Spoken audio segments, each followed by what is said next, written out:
All right, Jeff Carpenter is the district attorney in Herkimer County, running for re-election. He's being challenged by Mike Daley on Tuesday, the primary, noon till 9 p.m. for voting. In full disclosure, I have been hired by Daley to do television and radio commercials by Mike Daley. And on the line right now is Jeff Carpenter. Jeff, good morning. Thanks for coming on. Good morning, Bill. How are you? Good. So I know that you've some new commercials have launched here. And you've talked about the fact that you feel that your record is being distorted. Well, I think it clearly is. There's no question about it. Can you explain?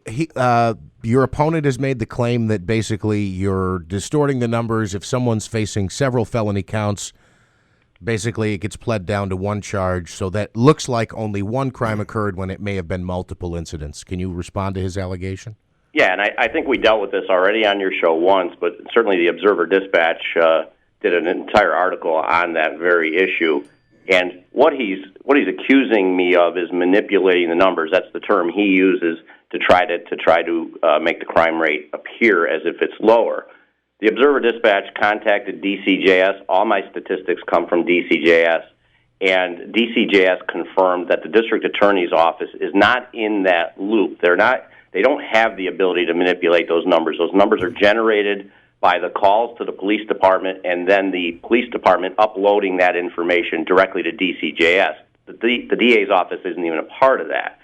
And what he's really doing there, if you listen carefully and you think about it, he's accusing every police officer in Herkimer County of manipulating those numbers. He's accusing them of filing false information with DCJS. He's actually accusing them of committing felonies by uploading incorrect data, all to make Jeff Carpenter look better. Does that even seem possible to you or plausible as an explanation? It clearly doesn't. Jeff, if I can ask you as well, and I don't mean to put you in a position where you're just responding to things that he said, but again, when some of the allegations he's made, we do have to get a response from you. He's said in the last 5 years there's only been one case that has gone to trial. Is that true, and what is the reason, if it is true? It's false. Clearly false. And I think, Jeff, that's you talking right now, right, Jeff? Yes. Yeah. I think you asked him on the show last time. You're saying, you asked him point blank, you're saying there's only one trial in county court. And he said only one trial in county court. That's absolutely false. And he even admitted it yesterday. He started backtracking. He was on WUTQ. And he knows, for example, in 2012, which is within the 5-year period here, I tried 2 cases personally, 2 felony jury trials, People versus Ewan Reed, People versus Kyle Giuliano. You can look those up. And one involved a drug dealer in Herkimer County, even though he says we have no drug investigations.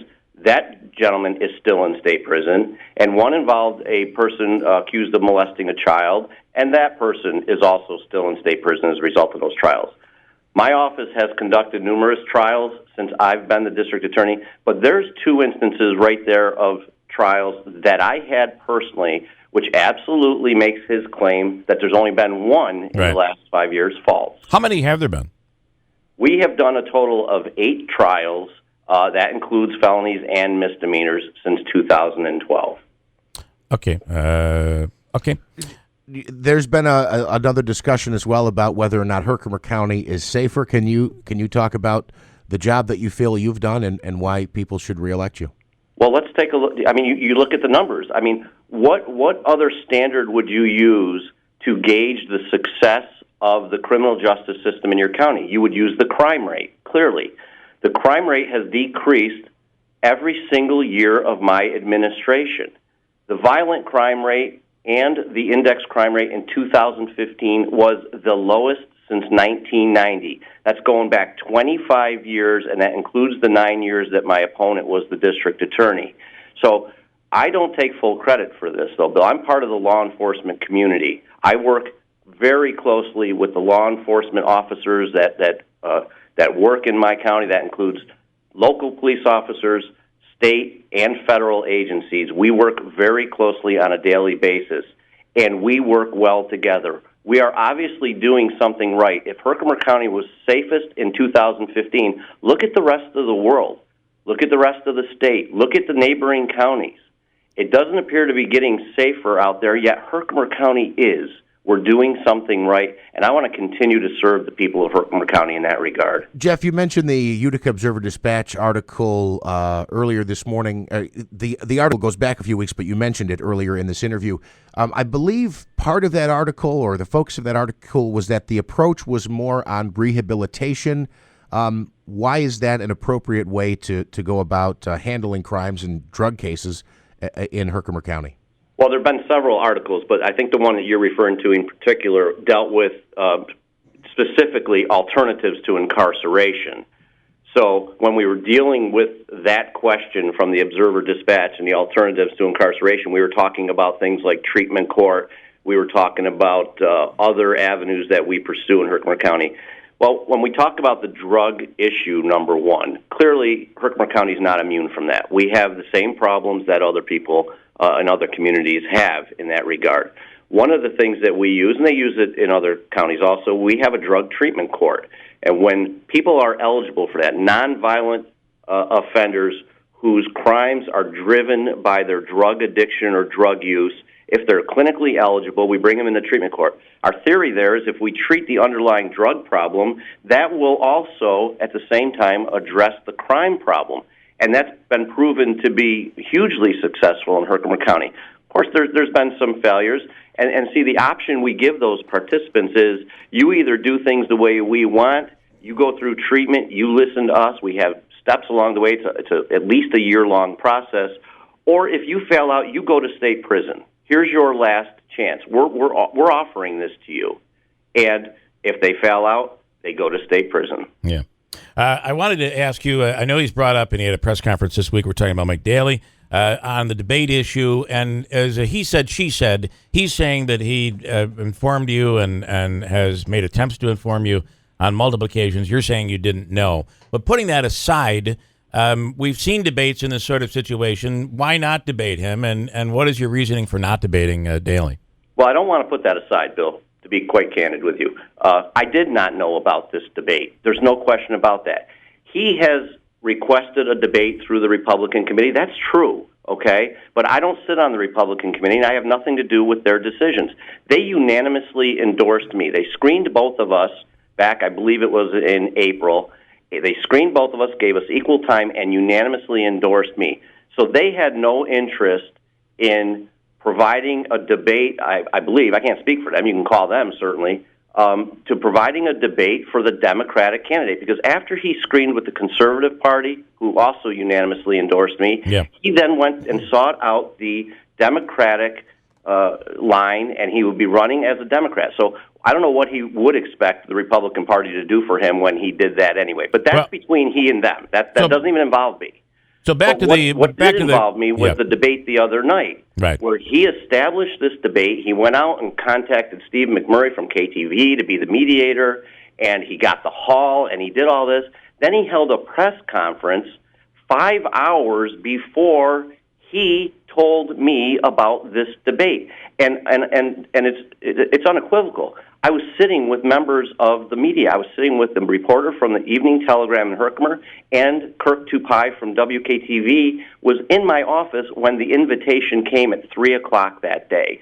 So, and as an aside, I talked to Steve McMurray.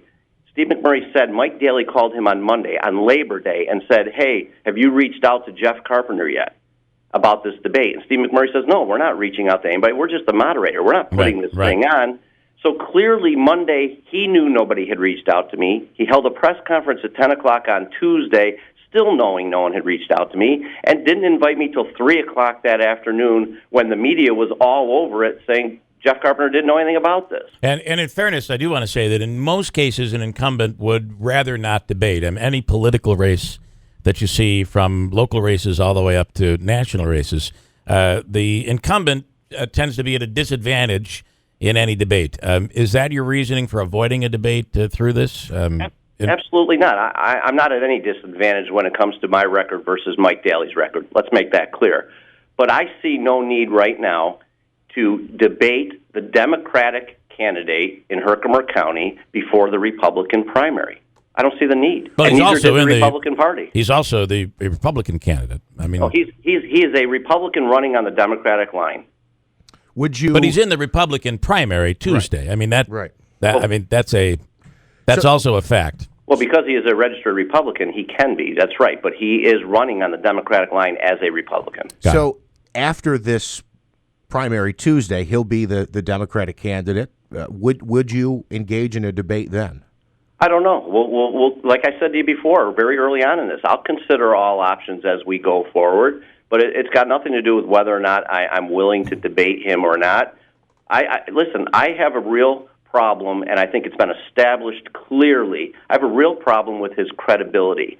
And, how do you debate somebody that you cannot rely on the fact that he is going to tell the truth?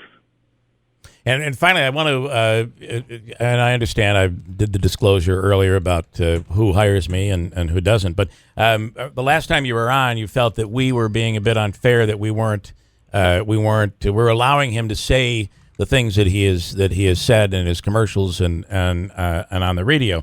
I just wanted to clarify that under New York State election law, under New York State broadcast laws, under federal broadcast laws, we have no right to change a candidate's message, no matter what that candidate says. It could be slanderous. We have zero right to change that message.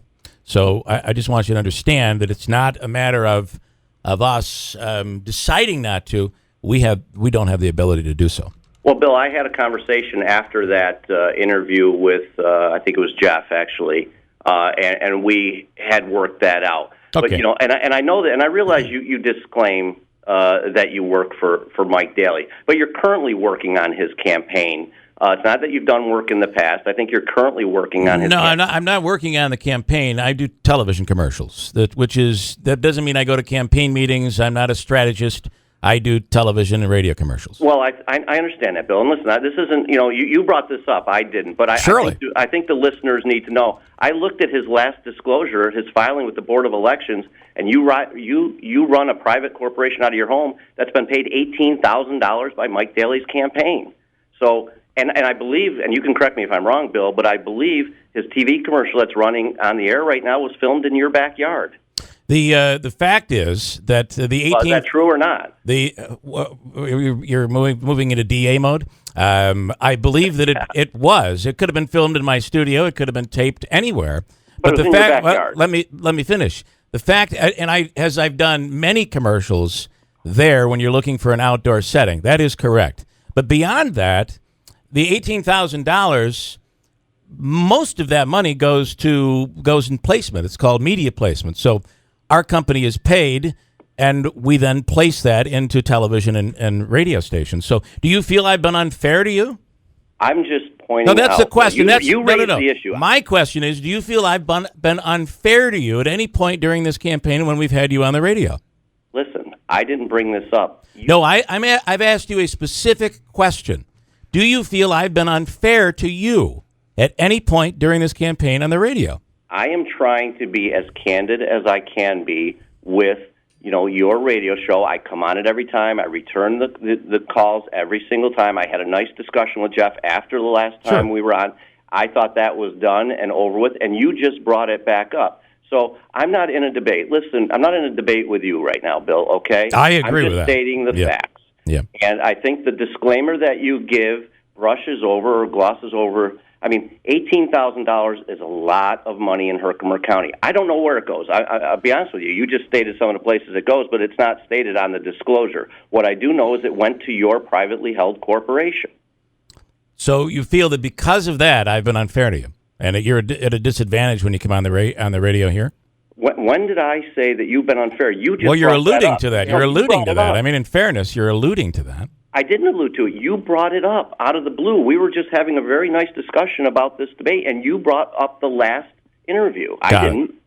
I just simply asked a question and wanted you to understand that what he says, we can't change. Okay, well, I understand that. But you there brought we go. up and I answered you. But you brought the amount of money that he'd spent, and again, that money goes to radio and television stations. That's how he's on doing commercials on WKTV and WIBX. Right. I know it went to your company. Well, listen, we wish you the best on Tuesday. Tuesday is primary day, and I hope you don't feel that we've been unfair in any way. We've tried to give you every opportunity to come out and speak your mind and to respond to anything that Mike Daley has said about you. Exactly. Awesome. Well, thanks so much, Jeff. Thank you for coming on. Have a good day.